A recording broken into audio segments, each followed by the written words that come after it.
My Korean husband. Hi. Hi! Okay, so today we are going to talk about reverse culture shock because we went back to Australia.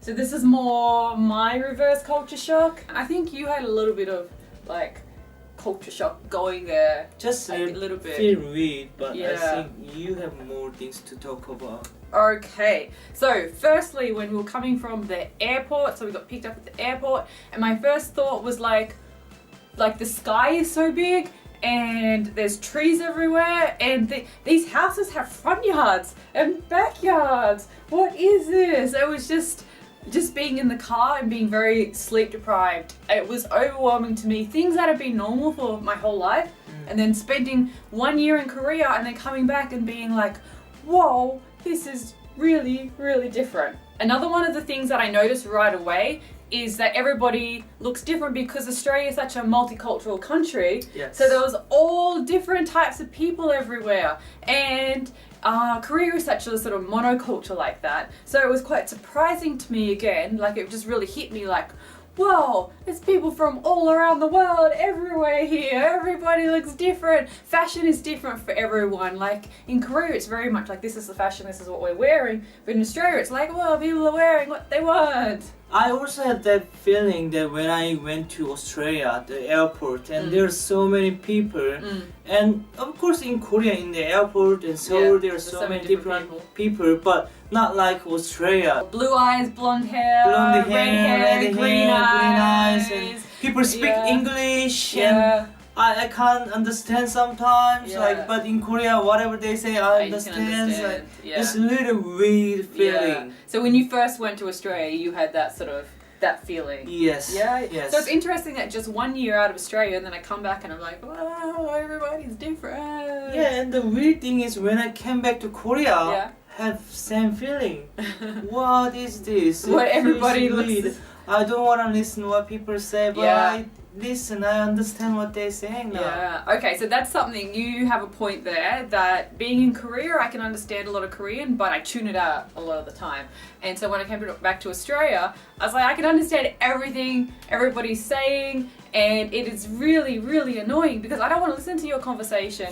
And like, you know, listening to these banal conversations like, oh yeah, I went out to the pub the other night and then Darren was there and I was like, I don't want to see you, mate. And I'm like, shut up, shut up, shut up, shut up. Okay, customer service was something else that was very big reverse culture shock for me. Like in Korea, you expect your customer service to just be like very impersonal and efficient. So they're not really super friendly with you, but they're not really Rude to you. they're not rude. It's just sort of Yeah. this in between, and you expect the same sort of service, Yeah. sort of everywhere.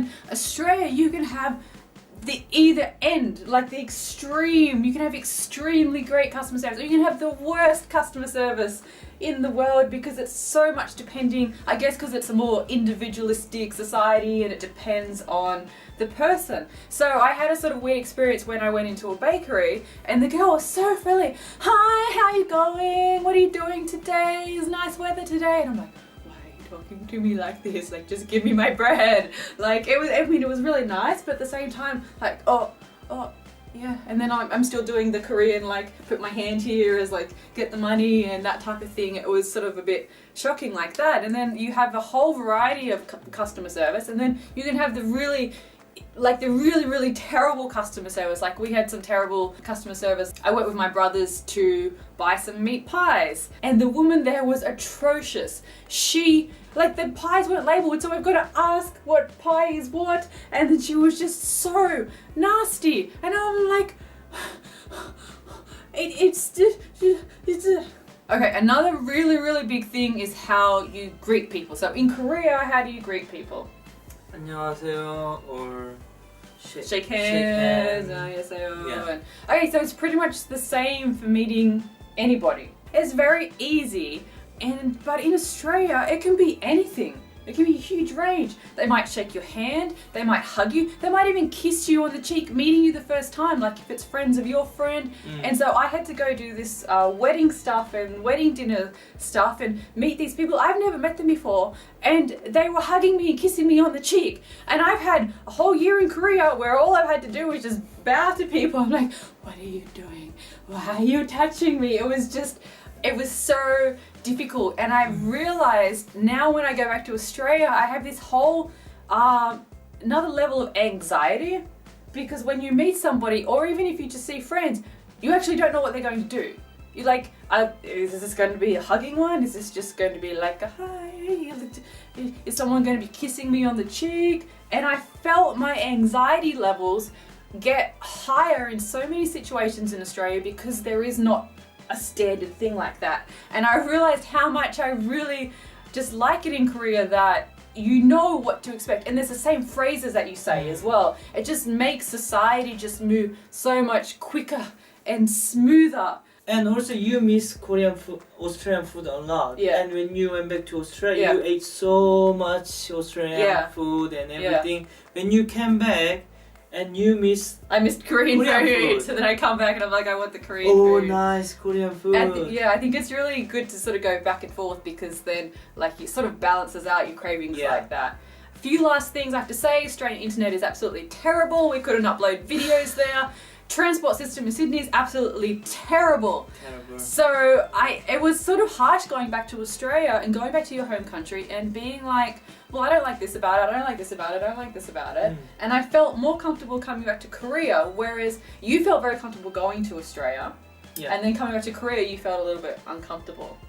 But living in Korea is a lot comfortable. More comfortable. Because like transportation, you don't need to wait like an hour or something. There's not just one bus that goes to your town or something. They go every half hours hour. like that, and Yeah. not too many track work like Australia. Oh, okay. Sydney siders, you know what I mean. Whereas you want to go Track work. catch a train, and you're like, oh, it's only going to take me 20 minutes to go over there, and then you get to the station, and there's the big yellow signs that say track work.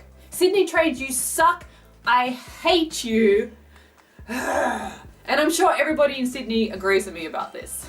I'm sure we've missed more reverse cultural shock things. I might leave some in a blog post or in the comments. If you had similar experiences where you've lived in another country and then you've gone back to your own country and then there was things that were shocking to you that weren't shocking to you for like your whole life, and then you come back and you're like, what is this? Let us know in the comment section, and please Subscribe to our YouTube channel. and you can check out the comics on the blog, and we'll see you later.